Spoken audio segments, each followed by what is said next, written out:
اول شيء طبعا بالنسبه لكل النصراويين نعتبر نادي الاتحاد نادينا الثاني واحد. اثنين، الشيخ منصور البلوي له افضال كثيره جدا جدا على نادي النصر، فاحنا نفرح لفرحتين. اول حاجه الاتحاد والنصر نادي واحد.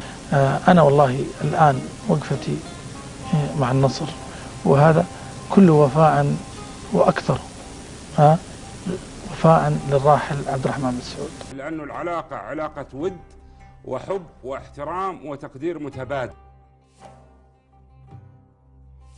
يوم فلن نستطيع، سواء كتبت انت او قلت انا، لن نستطيع ان نوجد شرق في العلاقه التاريخيه اللي تربط النصراويين جماهير بالاتحاديين كجماهير. طيب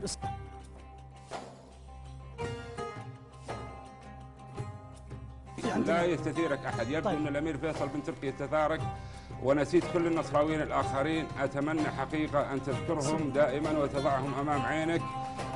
واحنا من يوم ما كنا صغار، ما ادري انت يعني هل كنت موجود وقتها او لا، لكن كان معروف الهتاف انه انت ونصراوي واحد.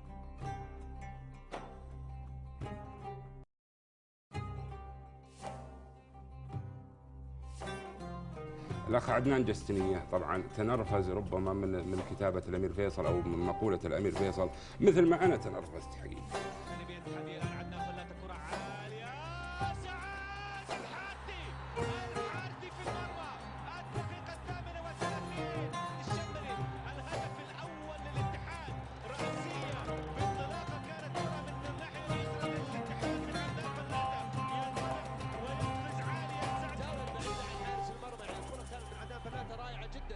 فوق جميع لاحظ والتوجيه والتركيز، حضور مميز الحقيقه. سعد الحارثي يسجل نفسه في مباراه تنافسيه بهذا الحجم، اعتقد انها فرصه جيده فعلا لسعد. انه اذا كان عندي خلاف مع شخص، انا احصل الخلاف في الشخص نفسه ولا احاول ان اشعب الامور. الاخوان في نادي الاتحاد جماهير واعضاء كلنا نعزهم ونحترمهم ونقدرهم، ولا يغير ما يحدث اليوم من التاريخ شيئا.